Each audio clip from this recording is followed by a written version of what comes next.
Halo semuanya, kami Bagas dan Bayu dari Teknik Industri Universitas Indonesia akan menjelaskan 5W dan 1H dari Discrete Event Modeling. Nilai kita adalah 6. Yang pertama what, yaitu definisi dan contoh sederhana dari Discrete Event Modeling. Yang kedua ada when, sedikit sejarah dan kapan Discrete Event Modeling sebaiknya digunakan. Yang ketiga ada why, background dan manfaat dari Discrete Event Modeling. Yang keempat where, bidang-bidang di mana Discrete Event Modeling dapat digunakan. Yang kelima who, contoh pihak yang telah menggunakan Discrete Event Modeling secara nyata. Dan yang terakhir adalah how, langkah teknis dan contoh nyata dari Discrete Event Modeling. Secara umum, simulasi dan model diklasifikasikan menjadi 3 kategori sesuai karakteristiknya. Yang pertama adalah statis atau dinamis, variabelnya waktu. Yang kedua stokastik atau deterministik, apakah ada random variable atau tidak. Dan yang terakhir discrete event atau continue. Yang membedakan adalah kondisi, state, dan eventnya. Event model adalah model di mana perubahan state terjadi di titik discrete dalam waktu yang dipicu oleh event. Contohnya, ada sistem antrian di mesin ATM pada bank sebagai gambar berikut. Pada sistem ini, state yang ingin kita observasi adalah jumlah customer yang ada di dalam bank. Sedangkan, event yang mempengaruhi state-nya ada 2, arriving customers dan departing customers. Sistem tersebut menghasilkan hubungan state dan event sebagai grafik berikut. Yang dimaksud dari titik discrete dalam waktu adalah poin-poin yang ditandai dengan warna kuning. Dan jumlah customer di bank atau state berubah secara instan, tidak perlahan, saat event terjadi di titik discrete dalam waktu. Jadi saat event arriving customer terjadi, customer secara instan naik menjadi 1. Lalu ada arriving lagi, naik secara instan menjadi 2. Dan ketika ada depart, turun lagi instan menjadi 1.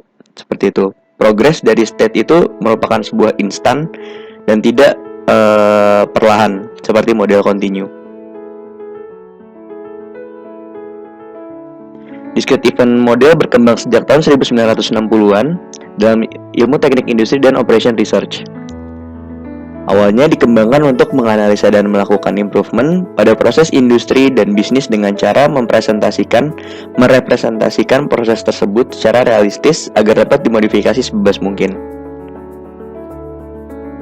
Discrete event modeling dapat digunakan saat beberapa syarat ini terpenuhi.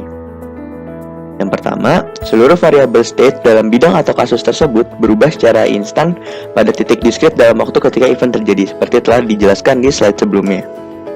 Yang kedua, memiliki data yang cukup dan komprehensif, karena struktur dari discrete event model cukup kompleks.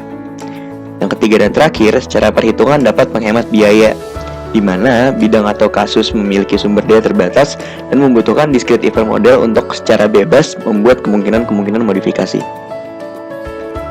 Dengan merepresentasikan kondisi kasus secara nyata, discrete event model secara umum memiliki 3 manfaat. Latar belakang kenapa pertama kali dibuat adalah kasus industri atau bisnis yang memiliki sumber daya terbatas. Maka kebebasan untuk melakukan modifikasi menjadi terbatas pula, terbatas biaya, waktu, dan lain-lain. Discrete event model merepresentasikan realita dan memberi kebebasan modifikasi tanpa batasan, yang akhirnya membuat 3 manfaat. Yang pertama adalah extensive data gathering. Jadi, model yang disimulasikan berulang kali akan mendapatkan data dengan jumlah banyak semau kita yang mendekati realita. Semakin banyak simulasinya, semakin banyak data yang didapatkan. Yang kedua adalah problem solving. Data dapat diolah menjadi akar permasalahan sebagai dasar problem solving. Dan yang terakhir adalah decision making, karena solusi juga dapat disimulasikan untuk melihat hasil yang didapat. Dari situ, kita bisa melihat solusi terbaik. Selama memenuhi syarat, discrete event model dapat diaplikasikan di berbagai bidang industri atau bisnis. Beberapa contohnya adalah sistem antrian di restoran, sistem perbaikan mobil di bengkel, atau sistem pelayanan rumah sakit. Bisa dilihat, yang membedakan hanyalah state atau kondisinya, di mana di restoran jumlah customer, di bengkel jumlah mobil, dan di rumah sakit jumlah pasien. Contoh industri yang telah berhasil menerapkan discrete event model adalah The Johns Hopkins Hospital. Itu merupakan rumah sakit yang terletak di Maryland, USA, fasilitas lengkap, bertaraf internasional. Dia menggunakan discrete event model untuk mengimprove lama tinggal pasien di departemen emergency. Bisa dilihat prosesnya, ada input, lalu discrete event simulation sebagai proses yang akhirnya menghasilkan output sebagai gambar berikut. Dan di gambar selanjutnya ada simulation ED. ED adalah emergency department, di mana ED care area yang okupansinya berturun menghasilkan juga improvement pada ruang tunggu pasien. Jadi ketika dia mengimprove lama tinggal pasien di departemen emergency, dia juga mengimprove lama tunggu pasien di ruang tunggu. Kita masuk ke how. Untuk mengetahui bagaimana cara discrete event model bekerja, kita harus lebih dahulu memahami komponen dasarnya. Ada 8 komponen dasar dari discrete event modeling. Yang pertama adalah system state. Secara definisi, kumpulan variabel yang mencakup seluruh info yang dibutuhkan untuk mendeskripsikan sebuah sistem setiap saat. Yang kedua ada entity, objek atau komponen di dalam sebuah sistem. Yang ketiga adalah atribut, karakteristik atau sifat dari sebuah entity. Yang keempat activity, aktivitas dalam sistem atau proses yang lama waktunya jelas, diketahui kapan mulainya. Lama aktivitas dapat ditentukan secara deterministik maupun statistik. Yang kelima event, kejadian instan yang mengubah state dari sebuah sistem. Yang keenam ada event list, daftar pemberitahuan event dari event mendatang, urutan event, diurutkan berdasarkan waktu kejadian. Yang ketujuh ada statistical akumulator, data statistik yang akan didapatkan dari simulasi akan diolah menjadi hasil yang diinginkan. Dan yang terakhir, ke-8 ada simulation clock yang merepresentasikan waktu yang disimulasikan. Contoh sederhana untuk memahami beberapa komponen dasar adalah Hardy-Latu call center system. Sistem state-nya adalah jumlah penelpon yang menunggu dilayani, indikasi Hardy sedang busy atau idle, dan indikasi Latu busy atau idle. Jadi ada 2 operator di sini, Hardy dan Latu. Entity-nya atau objeknya adalah penelpon. Events-nya ada 3, pelanggan menelpon untuk dilayani, pelayanan selesai oleh Hardy, dan pelayanan selesai oleh Latu. Yang terakhir, activity yang dilakukan oleh sistem ya adalah waktu interval antara penelpon, waktu pelayanan Hardy, dan waktu pelayanan Latu.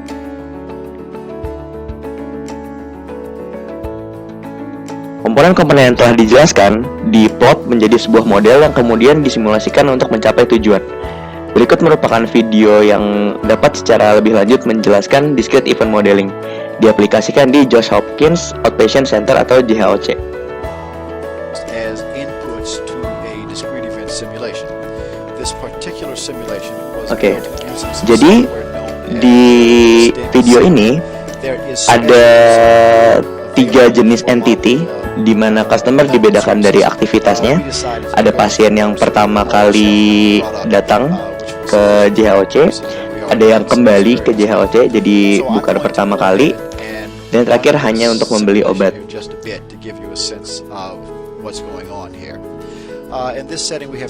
State yang diukur adalah jumlah pasien yang datang, lalu waktu tunggu dari pelanggan, dan waktu yang dihabiskan pelanggan di sebuah cycle simulasi.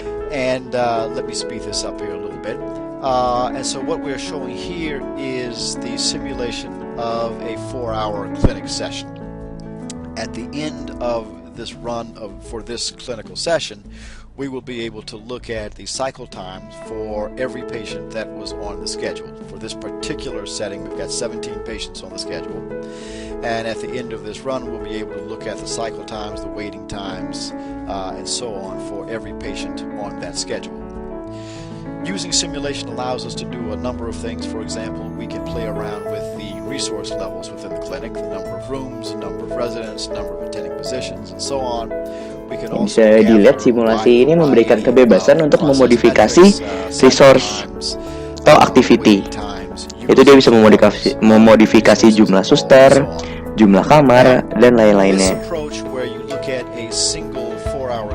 session will give you some idea of what's going on within the clinic. You can see where jobs back up. You can see if people are ever waiting in the queue. You can get some sense of how many jobs are in the system at the same time and that sort of thing. However, just looking at a single clinical session will give you some preliminary data, but it doesn't give you a full understanding of the distribution of outcomes that you're likely to see. So here in a moment we'll see that we finished running this for one clinical session. We will have Dari simulasi yang telah dijalankan, pembuat model dapat mendapatkan data yang dapat diakumulasikan secara banyak. Jadi semakin banyak simulasi yang dilakukan, semakin banyak data yang didapatkan untuk kemudian bisa diolah menjadi rekomendasi. Dia akan bisa mengolah data tersebut menjadi pengoptimalan resource untuk mengurangi cycle times atau objektif yang lain.